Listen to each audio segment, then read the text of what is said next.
guys, welcome back to the channel.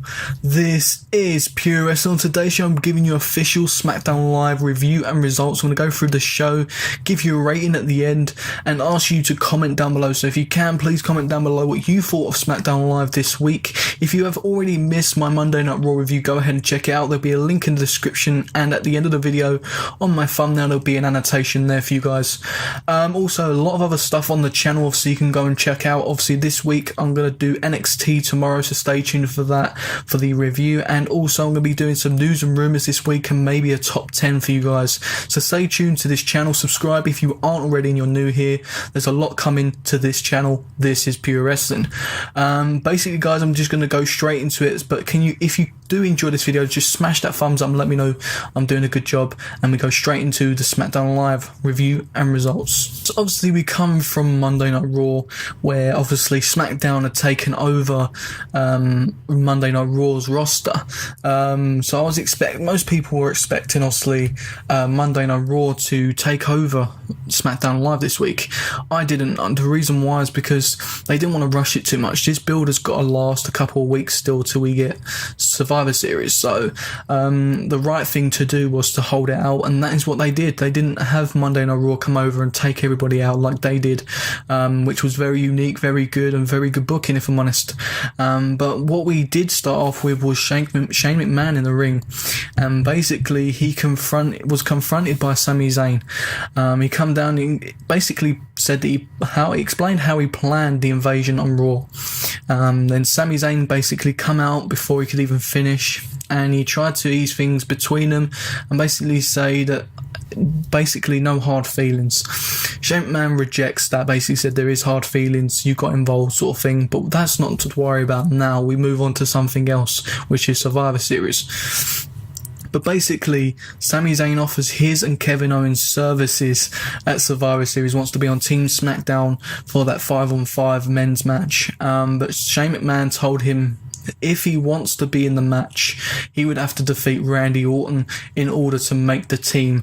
Also, later on in this show, there was also announced that next week we have Kevin Owens versus Shinsuke Nakamura, a qualifying match next week as well. So two good matches. Obviously, the match actually happened on SmackDown Live, Sami Zayn versus Randy Orton, which was a very good match, but we'll talk about that as we go along. But Shane McMahon here apparently is acting heel. What I'm hearing about the whole storyline, I've done a video for you guys. In the links in the description there'll be and also at the end obviously on the thumbnail I'll leave an annotation. There was my news and rumours about Kevin Owens and Sami Zayn going towards Royal Rumble and Royal Rumble and WrestleMania. Also there's going to be inclusion of Randy Orton in there somewhere, and obviously Shane McMahon and Triple H. So there's a lot going on there.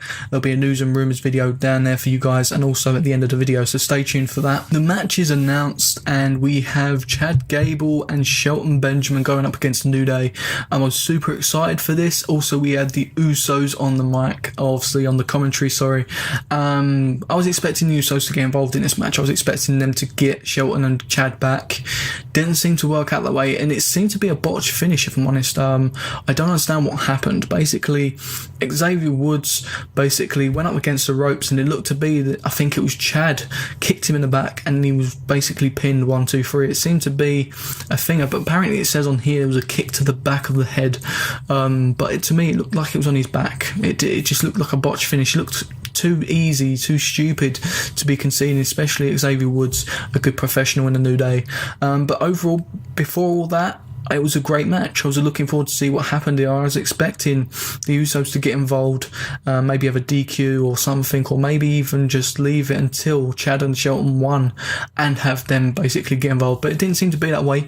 But I'm looking forward to see what's going on. I'm a bit confused at the moment. Obviously, you've got Chad and Shelton, the #1 contenders for the SmackDown Live Tag Team Championships. Also, obviously, we've got the match at Survivor Series with Dean Ambrose and Seth Rollins. So I'm looking forward to seeing what they do here, because are they going to hold off the Chad and Shelton thing, or are they going to do it on SmackDown Live maybe next week or the week after? I don't even know how many weeks we've got until Survivor Series now. I think it's coming up pretty fast. So I don't know what they're going to do there, or they're going to hold them off until after Survivor Series. So that'll be good to see. Hopefully they can get that match sorted, Chad and Shelton going up against the Usos. Next up, we had the Fashion Files again with Breezango, and I keep saying this every week. It's just getting more stupid and stupid. People may be enjoying this, but I certainly ain't. They basically are using the Reservoir Dogs in this basically segment with the Ascension, and they've got James Ellsworth, and they're trying to interrogate him, trying to find this briefcase. Obviously, they're thinking about the briefcase that obviously was stolen in the previous episode, but the real briefcase that James has obviously got was normally holding Carmella's briefcase. But in the end, they discovered in Carmella's briefcase, Carmella came in, and there was a pair of dirty underwear, and it was just basically that sort of banter is stupid. So then James Ellsworth was obviously let go. Carmella took him, and it sort of teased towards a Stranger Things episode next week. I just don't understand it. I really don't. It's not really funny anymore.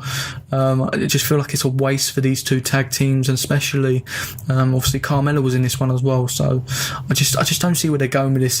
I just think it's too cheesy. Just not even funny anymore. Next up, we had Baron Corbin going against Sin Cara. Now, obviously, this feud has been going over the last week or so. We've had Sin Cara beat Baron Corbin by count out. This week, the match did not finish again. Baron Corbin got disqualified. Forearms to Sin Cara's face, kept going on and on and on. Obviously, ended up getting disqualified. I see this going the long haul. I don't see Baron Corbin losing it anytime soon, if I'm honest. But I see Sin Cara having a good shot at the title very, very soon.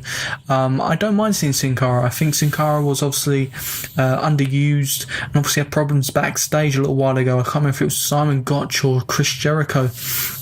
They had some problems backstage, so hopefully this can be a bit of a reboot on SmackDown Live. Then maybe later on get drafted to Raw and put in that cruiserweight division, because at the end of the day he's a cruiserweight and deserves a chance in that division. Even though the cruiserweight division is at its lowest, it gives him some TV time, hopefully, whether it's on 205 Live or SmackDown or Raw, shall I say. Next up, we have one of the Singh brothers going against AJ Styles. I do not care, if I'm honest, but one thing I did enjoy actually was the intro to Jinder Mahal being introduced. They basically mocked Paul Heyman, obviously the feud between Jinder and Brock, obviously at Survivor Series. I'm liking what they're doing so far, I'm not going to lie. Doesn't mean I'm interested in the match, just like the fact that it was basically going the reigning, defending, undisputed champion, and they basically introduced Jinder Mahal. That was something I thought was kind of cool, a bit cocky on their side. Obviously I don't want Jinder to win. Early prediction, I do think he's going to win. I do think there's going to be some controversy or something going to happen. It's going to go in Jinder's hands. Realistically, Brock should destroy him. But yeah, this match obviously happened. Obviously, AJ Styles basically had one of the Singh brothers. Quick match, basically, that's what happened. Jinder was trying to get involved. He got sent to the back very quickly. One of the other Singh brother, or the other Singh brother, tried to get on top. He threw the Singh brother he was supposed to be fighting into the other one, rolled him up for the calf crusher, and tapped out. It's pretty much all that happened really here. AJ showing his dominance, obviously, and then there was a segment backstage where Jinder was obviously annoyed and says he wants another match with the other brother next week on SmackDown Live, AJ Styles, and the other Singh brother, I don't know who he is. So yeah, that is pretty much all that happened in this segment. Do I care? No, I'm just glad AJ won and he didn't get some controversial loss, and it's just AJ Styles purely dominating, obviously coming off of a loss to Finn Balor Demon. Obviously he won on Raw and he's won this week, and I expect him to win next week, and then maybe challenge Jinder Mahal maybe the week before or maybe after Survivor Series for that title before he leaves SmackDown Live. I want him to have one more shot at that title, as he is the phenomenal one, AJ Styles. SmackDown Live general manager Daniel Bryan was basically backstage. You see all the women talking about how they dominated Raw, and basically you had Carmella, Tamina, Lana, Becky Lynch, Naomi and Charlotte. Obviously Natalia's obviously not going to be a part of this. Obviously she's got the match against Alexa Bliss at Survivor Series. So yeah, basically announces there's going to be a fatal 5-way match to decide the captain of Team SmackDown. Obviously Natalya can't be the captain. Pretty much what happened on Raw, but they done it the right way, if I'm honest. Lana was not included in the match. She was one taken out of it because it was like, oh well, there's 6 of us. Lana was taken out of it correctly, right from Daniel Bryan. We had Tamina versus Carmella versus Becky versus Naomi versus Charlotte. I was going with Charlotte, but then before the match even started, you had Natalya getting in the head of Charlotte. Natalya's music hit, and there was also all them came in. Natalya's music hit. She got in the ring, and she had the ring announcer announce how good she is, and she's the only queen of SmackDown Live. Very well done from Natty and Natalya. Liking what they're doing, to be honest. I wasn't fully behind Natty a while back, but now I am actually seeing what she has, and at her age as well, she's doing very well for herself. I can see this turning into Charlotte's hand maybe after Survivor Series, though I do see that. But in the end, guys, we had Becky Lynch as SmackDown Live women's tag team, women's captain. So we got all these are actually in the match except for Lana, but Becky Lynch is the captain. So I think that's a good decision, if I'm honest. In this match, they all got a little segment each. It was very, very good. But I think it's a good decision because Becky Lynch, since losing the SmackDown Women's Championship, has been here and around, not really doing anything. So I just feel like this is the right decision and the right time for Becky Lynch to finally have something, especially going into Survivor Series. Next up, we have Dolph Ziggler backstage. Renee Young was talking. She said she's got an interview with Dolph. He basically says how basically he's dominated, or he's dominating Bobby Roode. He said he would beat Bobby Roode. He said he was the best in-ring performer. He basically gone through all that. Bobby Roode turns up and says, well, we're 1-1. Let's go for the last match, see who's the real man. Basically, Dolph was like, oh, blah, blah, blah, and going on one, basically. In the end, Bobby Roode challenges Dolph Ziggler next week in a 2 out of 3 falls match, which I think will be very good. I think that should settle this feud and move on to someone else. And I'm hoping Bobby Roode wins this feud, obviously, being this is his first proper feud, and this should send Dolph going crazy, wanting someone in that heel way, because the character at the moment is pathetic. The entrance is pathetic. I just don't know what to do with Dolph. I love Dolph Ziggler. I like the old Dolph, and I like the heel Dolph, but I just don't like this Dolph. This Dolph character is just annoying. I get it, sometimes it's funny when he was doing all the entrances and that, but now it's just silly. I'm not behind it. Bobby Roode should win this 2 out of 3 falls match next week on SmackDown Live and send Dolph annoyed and going on a rampage. As it was announced at the beginning of this show, we have obviously Randy Orton versus Sami Zayn. This is the main event. Basically, there was a backstage segment where Zayn and Owens promised each other to be the Survivor Series captain. They were both going to be the captain. Team Kevin and Sami and Kevin. But KO announced that he's obviously going to face Nakamura next week, as I already said. Once the match began, Orton basically was completely owning Zayn. And it was a very good match. This match in general was very, very good. I do like these two. They've both got chemistry. Both had very, very key segments in this match. But in the end, it was just too much for Sami Zayn. Kevin Owens did come down to try and save him from the RKO. But then Randy was just too smart. Sami was going to do something to Randy Orton, but he ended up low blowing Sami Zayn and then hitting an RKO in his own time, might add. He was holding Sami for a little while the ref was dealing with Owens. Then he RKO'd him 1, 2, 3. I was really pleased with this. I haven't been behind Randy's face run at all. I like this side of Randy, though, the cocky, the confident. I like that side of Randy, but I want him to turn heel, and there is rumours of it, guys. If you have, as I said, if you haven't checked out the Kevin Owens feat, Triple H and all that, rumours, as I said in the description box below and at the end of the video on the thumbnail, there is a lot going on there, and Randy is supposed to be turning heel and joining Team KO and Sami, which could be good for him. I feel like that's going to be good. Obviously, heel Randy is better in my personal opinion. Daniel Bryan was talking backstage with Shane McMahon, obviously asking, well, was you going to basically let me know about obviously Raiden's Raw, because I haven't been involved in this.